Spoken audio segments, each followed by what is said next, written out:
প্রিয় দর্শক, আসসালামু আলাইকুম। আপনারা যে যেখানে আছেন আশা করি ভালো আছেন, সুস্থ আছেন। আলহামদুলিল্লাহ, আল্লাহর রহমতে আমিও বেশ ভালো আছি। তো 2024 সালের পয়লা ভিডিও আপনারা লগে শেয়ার করার লাগে হাজির হয়ে গেলাম। আশা করি আপনারা দেখিয়া ভালো লাগবো। আপনারা যারা আমার নিয়মিত ভিডিও দেখেন বা আমার ভিডিও লাগিয়ে অপেক্ষা করেন, আপনারা হয়তো চিন্তা করা যে এই বছর আমি এখন পর্যন্ত কোনো ভিডিও আপনার লগে শেয়ার করলাম না, আমি কি গার্ডেনিং বাদ দিলাইছি না কিতা। আসলে বাদ দিছি না, এটা সময়ের অভাবে আমি আপনার লগে ভিডিও শেয়ার করা সম্ভব না। সংসারও নানান কাজে ব্যস্ত থাকা লাগে, অনেক সময় দেওয়া লাগে সংসারে অন্যান্য কাজের মাঝে। এর গতিকে আর সময় করিয়া উঠা যায় না, ভিডিও বানানোর লাগে। আর তারপরে কত হয়েছে কিতা, গার্ডেনিংয়ের শুরুতে যেটা ভিডিও যে বিষয়ের উপরে আমি ভিডিও বানাইতে হয় বা বানাইছি, এগুলো আমি অলরেডি আপনারা লগে শেয়ার করে লাইছি। যেমন মনে করুকা শুরু বীজ কিলা রোপণ করা, মাটি মানে সর্বপ্রথম মাটি কিলা প্রিপেয়ার করা, কোন ধরনের ফট ব্যবহার করা, এরপরে ইত্যাদি ইত্যাদি নানান যত যাবতীয় জিনিস আছে, মানে হাউ টু যে ভিডিও কল আর কি, এগুলো অনেকটা আমি আপনার লগে অতীতে শেয়ার করে লাইছি। তো একই বিষয়ের উপরে বারবার ভিডিও বানাইয়া আপনারা বোর্ড করা ছাড়া আর কিছু নাই মনে করিয়া আমি আর এবছর শুরুত কোনো ভিডিও আপনারা লগে দিছি না। তো আসল কথা হয়েছে গিয়া সময়ের অভাব আছিল। সময় যদি থাকতো তো হয়তো কিবা একাধ ভিডিও আপনারা লগে আমি শেয়ার করলাম। মানে আর এই বছর আমি আর বছর লাখান গার্ডেনিং এত তাড়াতাড়ি করিয়া বা হুড়াতাড়া করিয়া আমি শুরু করছি না। যেমন আর বছর গত বছর আমি জানুয়ারির শেষের দিকে গিয়া বা ফেব্রুয়ারির প্রথম সপ্তাহের দিকে গিয়া আমি বীজ রোপণ করা লাগাই দিছি, কিন্তু এই বছর ইলা করছি না। কারণ এই যে আর্লি বীজ লাগাইয়া বীজ তো জার্মিনেট হয়ে যায়, কোনো অসুবিধা হয় না। কারণ এই সময় আমরা সবে গরুর মাঝে হিটিং ব্যবহার করি, কন্টেইনারও বীজ রাখিয়া যদি সেন্ট্রাল হিটিংয়ের উপরে রাখি দিইতে ইজিলি জার্মিনেট হয়ে যায়, একটা কোনো সমস্যা নাই। কিন্তু সমস্যা হয় কোন সময় যখন বীজ জার্মিনেট হওয়া পরে তারারে লাইটিংয়ের দরকার লাগে। এই লাইটিংটা পর্যাপ্ত পরিমাণ দেওয়া হয় না।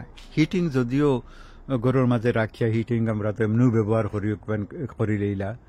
আর আমার বিশেষ করে আমার যে পরিসরে আমি গাছ সকল লাগাইও দেখলানি কত গাছ সকল মাশাআল্লাহ আমার এখানে, এগুলা ঘরের ভিতরে রাখি আমি অতীতে আমার ওই করতাম তা কনজারভেটারির পুরা খালি করে লইতাম, ওখানোর মাঝে রাখতাম। তো এটা একটা ঝামেলা, আমার কনজারভেটারি ইউজর বাড়া যাইতো গিয়া, এটা আমার লাগে একটা অসুবিধা হইতো। তো এই বছর আমি আর কনজারভেটারি আর ইয়ে করছি না। আর আমার ও যে গ্রিন হাউস দেখরা, ওখানোর ভিতরেও আমি বীজ জার্মিনেটটাকে লইয়া মানে সব যত কিছু আছে নার্সিং পর্যন্ত সবগুলো ওখানেও করি। অনেক প্লান্ট কলনো একেবারে ফরএভার থাকি যায় গিয়া। গত বছর আমার একটা লাউর গাছ এখানে বহুদিন পর্যন্ত আছিল। আপনারা দেখছেন আমি অনেক লাউ এক গাছ থাকিয়া অনেক লাউ কল আমি পাইছি। তো যাই হোক, সপ্তাহ ডিটেইলসে মাতিলে ভিডিও অনেক লম্বা হয়ে যাব গিয়া। তো কিতা কোয়াত আসলাম ও জিনিস যে আর্লি যে গাছ লাগাইয়া আর্লি যদি আমরা গাছ লাগাই দেই তো ওই কিতা গরুর ভাড়া তো আনা যায় না, অনেক দিন পর্যন্ত গরুর ভিতরে রাখা লাগে। আর ওই যে গাছ হলো তার একটা লাইফ স্পান আছে। যেমন মনে করুকা বীজ জার্মিনেট হওয়া থাকি গাছর মরার যে সময় আয়, যে গাছ যখন শেষ হয়ে যায় গিয়া ফসল দ্বারা বাদ দিলাই, এই যে একটা লাইফ স্প্যান আছে, যে একটা চক্র আছে, একটা কিন্তু আপনি যদি বাধাগ্রস্ত করিলাই তে গাছ কিন্তু আপনি ফসল ঠিক মতো হইতো নাই। যেমন মনে করুকা আপনি ফেব্রুয়ারিতে আপনি সিড জার্মিনেট করি লইলা, এখন জুন জুলাইত গিয়ে আপনি এগুলারে বারবার করতা, এই যে ভিতরে গাছ থাকে ইনাফ লাইটিং পায় না। এরপরেও যে ফটোর মাঝে যে পানি দেওয়া পরে এগুলা নিষ্কাশন ব্যবস্থা ঠিক মতো থাকে না, ড্রেইনেজ হয় না, পানি দেওয়া থাকলে এগুলা রুট ফসি যায় গিয়া। আমার হইছে, যার কারণে আমি মানে আমার এই অভিজ্ঞতা থাকি আমি আর কি যে যেটা বছর চিন্তা করছি যে না ইলাই তো সাফারিংও যাইতাম না। আর ওই কিতা ঘরের ভিতরে নানান ধরনের সমস্যা তো থাকে, এক তো জায়গার অসুবিধা, দ্বিতীয় কত হইল লাইটিংয়ের অসুবিধা, পানি দেওয়ার অসুবিধা, নল দিয়ে পানি দেওয়া যায় না, আপনি ইয়ের মাঝে কন্টেইনারও বা বোতলের মাঝে পানি রাখে পানি দেওয়া, নানান অসুবিধা। ওটা থাকি বাসার লাগি ফির আমি দেরিতে শুরু করছি। তো এক কথার আমি বেশি লম্বা করিলি আর মনে হয় তো ওই ধোকা এই যে দেরিতে শুরু করছে, কিন্তু আমার প্লান্ট কোনো উপায় মানে যে করে রইছে না, যে ও যে কতদিন হয়েছে এপ্রিলের পয়লা থাকি লইয়া আজ পর্যন্ত প্রায় 2 মাসের থোড়া উপরে হইতে পারে, একদিন 2 দিন উপরে হইতে পারে হইছে, কিন্তু ওই দেখোকা আমার গাছাইনতে ফুল ধরি লাইছে, আর গাছাইনটোর গ্রোথ দেখোকা খুব সুন্দর হইছে। খুব একটা যে আর বছর যে ইনো আনতে আনতে বাড়া আনতে আনতে রুট ফসি যায় গিয়ে ইলা কোনো সমস্যা হয়েছে না। আর ও যে আমার যে প্লান্ট হল যেগুলো আপনারা দেখরা, এগুলা কিন্তু এক সময়ে আমি লাগাইছি না। এই বছর আমি করছি কিতা, আমি লাউ হল এক সপ্তাহ বা 2 সপ্তাহ অন্তর অন্তর করিয়া লাগাইছি।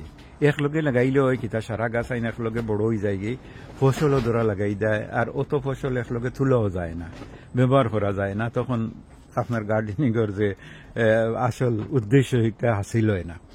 তো এর কারণে আমি বছর করছে কিতা কিছু প্লান্ট তেমন ঔদ হোক আমার কয়টা লাউ গাছ সকল এগুলো আমি এপ্রিলের শুরুতে লাগাই দিছিলাম, এপ্রিলের শুরুতে লাগাইছিলাম। ও এগুলা তো ওই দেখা মাশাআল্লাহ ফসল ধরা ধরছে।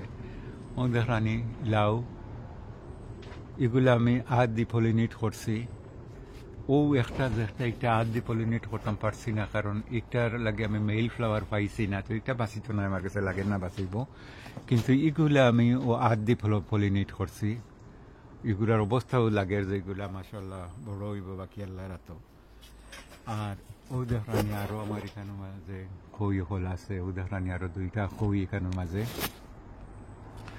আর ও আর একটা খই এখানের মাঝে। তো খোয়াত আসলাম ও কথা যে আমি একলগে সারা প্লান্ট হল লাগাইছি না, আমি পর্যায়ক্রমে লাগাইছি, কয়দিন অন্তর অন্তর করিয়া সপ্তাহ দিন, কোনো সপ্তাহ 2 সপ্তাহ অন্তর অন্তর করিয়া লাগাইছি। উদাহরণ আমার প্লান্টের সাইজ দেখলো আপনারা অনুমান করতে পাররা যে এগুলা একটা বড় একটা ছোট। তো এটা তো গ্রোয়িংও কোনো প্রবলেম ধরছে না, এই যে সময়ের অন্তর যেটা আর কি ওটা এখানে দেখা যায় যে একটা ছোট একটা বড়। আর মাশাআল্লাহ দেখুক আমার পেপার প্লান্ট হল এগুলার অনেকটার মাঝে ফুল আইছে, উদাহরণ এটার মাঝেও ফুল আইছে, ও আউটার মাঝেও ফুল আইছে, প্রাটার মাঝে ফুল আইছে। তো আউগুলো একলগে আমি লাগাইছি না, উদাহরণ কিছু বড় বড় যেটার মাঝে ফুল আইছে এইগুলো আমি এপ্রিলের শুরুত লাগাইছি। আর বাকি যে গুণ হিগুণ ও ধোকাইগুণ কিছু 1 সপ্তাহ 2 সপ্তাহ পরে পরে লাগাইছে, পরে লাগানি হয়েছে। তো এই কথা কিতা লাগে শেয়ার করি, আর যদি আপনারা এই ধরুন আমার লাগান এত বেশি করিয়া প্লান্ট লাগাইতে একলগে লাগাইলে দেখার সুন্দর হয় অবশ্য ঠিক আছে, কিন্তু ফসল পাইতে আপনারা একটু অসুবিধা হয় আর কি। ও দেখানি আমার এখানে কিছু আরো লাউ ফল আছে, এগুলো আমি বেকিংও লাগে, যদি এগুন নষ্ট হয়ে যায় গিয়া তো হগুন দিয়া বেকিং করার লাগে আর কি এগুন লাগাইছি। আর ওইখানে ও এটা দেখরা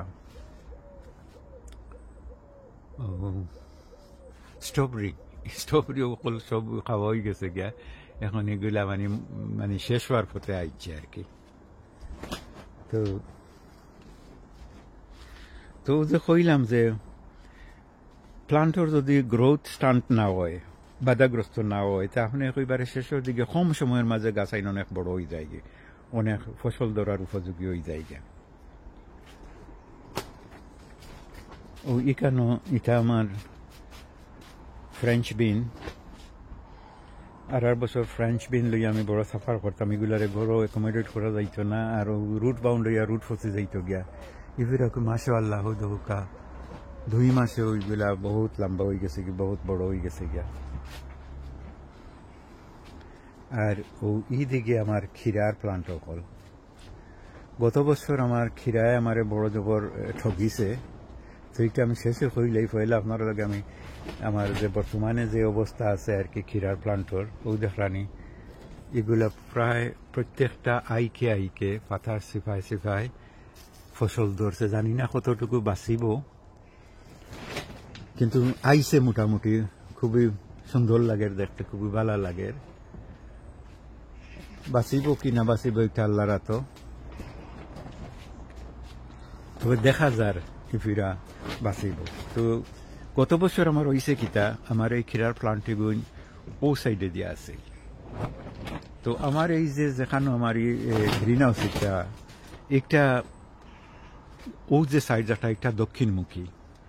তো ফুবে থেকে শুরু উঠিয়া যখন দক্ষিণ মুখে আয় আর খুব তেজ রই দিয়া লাগে, তখন ও যে বড় পাতার গাছ যেটা আছে এগুলা কিন্তু এই তেজ রে বরদাস্ত করতে পারে না, আর গাছ ফুটো হয়ে যায়, উল্টা হয়ে যায়। তো ও গত বছর আমার একটা হয়েছে, আর একটা ওইয়া হারলে নাইনি গাছের আর কোনো উপায়ে রিভাইভ করা যায় না। তো আপনারা আমি দেখাই, ও দেখানি আমার একটা প্লান্ট, একটা নাই কেন দুইটা লত এক কন্টেইনারের মাঝে, কন্টেইনারও আসিল নাই গো, ওখানেও আসিল, বারা বেডর মাঝে আসিল। তো ওখান থেকে আমি যখন দেখছি একটা নষ্ট হয়ে গেছে, আমি তুলিয়া নিয়ে অন্য কন্টেইনারও রাখছে, কই বাঁচলে বাঁচিল আর একটা ঠান্ডার মাঝে, কিন্তু বাঁচেন না। ও দেখানি গুয়ার শেষ হয়ে গেছে, গুয়ার বাঁচত নাই। ও এক সমান এক লগর প্লান্ট এগুলা। তো একটা কিতা লাগে শেয়ার করি আর আপনারা লগে, যে আপনারা যদি ভিতরে গ্রিন হাউসের ভিতরে, গ্রিন হাউসের অনেক ফায়দাও আছে আর কিছু তার ড্রব্যাকও আছে। তো এটার মাঝে ওই একটা ড্রব্যাক হইল গিয়া, ও যে যেটা বড় ফাতার গাছাইন যেমন ক্ষীরা বা ও যে লাউ, এগুলার ফাতা অনেক বড় বড় থাকে। তো এগুলার উপরে তখন রাত্রিবেলা তো টেম্পারেচার নামি যায় গা, খুব গরম হইলে মনে করুকা, খুব যদি গরমের দিন থাকে তে অবশ্য টেম্পারেচার প্রায় সমানও থাকে। কিন্তু ও যে সময় যেটা আর কি, ও যে জুনো, এখন তো একদিন হইলে মেঘদের, একদিন হইলে রোদদের, আর অনেক বাতাস হতো। আপনারা আমার পলিথিনের আওয়াজ শুনতে পাররা যে কিলা ধরফড় করে।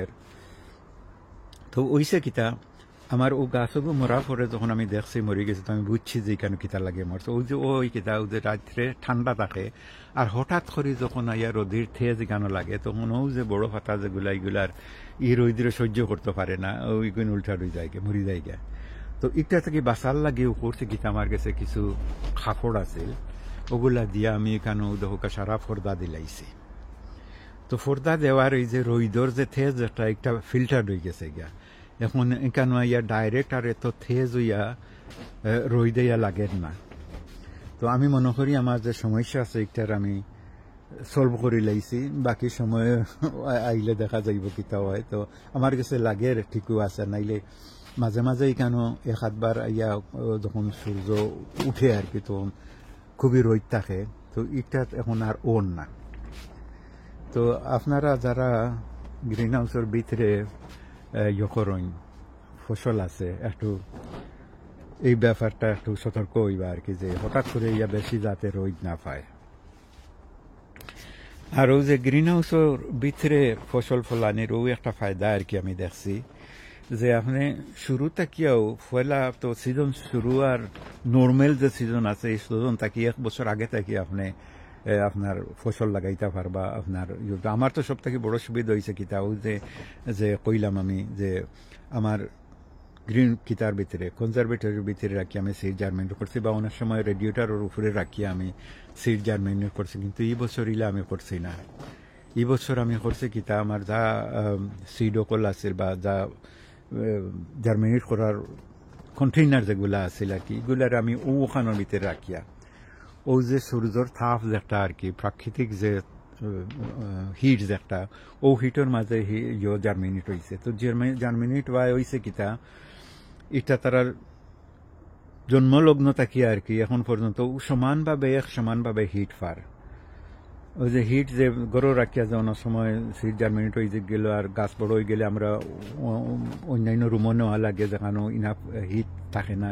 তো এটা হয়ে যায় কিতাও যে কইলাম নানি পানি নিষ্কাশনের ব্যবস্থা থাকে না, পানি দেওয়ারও সুবিধা হয় না, নিষ্কাশনের ব্যবস্থা থাকে না, যার কারণে রুট বাউন্ড হইয়া রুট ফসি যায়।